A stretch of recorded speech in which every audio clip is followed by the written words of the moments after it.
Today we celebrate the memorial of St. Agnes, who was a virgin and martyr of the primitive church. What do we know about St. Agnes? We know that she was only 12 years old when she was martyred. And the story says that she had done a vow of virginity, but there was a man who was interested in her. And when he faced her rejection, he turned her into the Roman authorities. They tried to force her to offer sacrifice to the gods, and she refused. And that's when she was condemned to death. Today, each one of you has a homework. You have to read the account that St. Ambrose wrote about her death. That's part of the Liturgy of the Hours today of the Office of Reading. The account is beautiful because St. Ambrose does a beautiful job about making Agnes seem like a lamb, like a tender and meek lamb. The most moving detail of the account is that they put shackles on her, but she was so small that the shackles couldn't fit her hands and her neck, and the shackles came off. They also say that the one who was to execute her saw that her body was so small and tender that it was hard for him to see where he had to strike her. But everything about the account makes Agnes seem like a small lamb.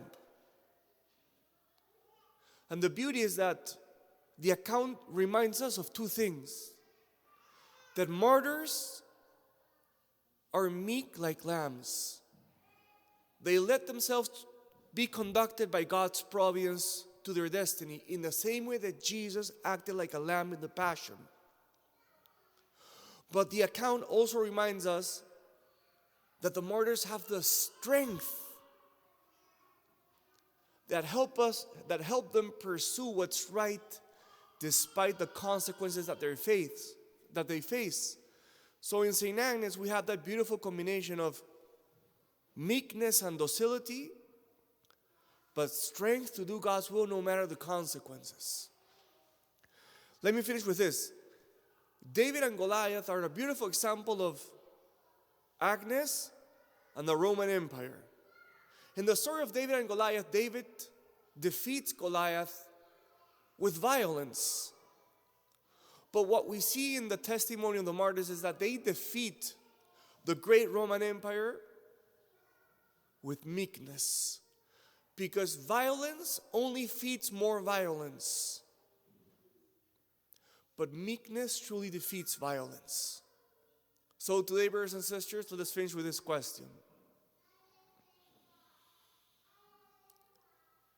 When other people mistreat us, do we have the meekness of the martyrs? Not that we're a doormat that we can't stand for ourselves. But do we have that meekness to endure difficulty? And at the same time, do we have the strength of St. Agnes, a 12-year-old virgin and martyr, to always pursue God's will no matter what difficulties we face? Today, let us pray for ourselves that we may be granted these virtues.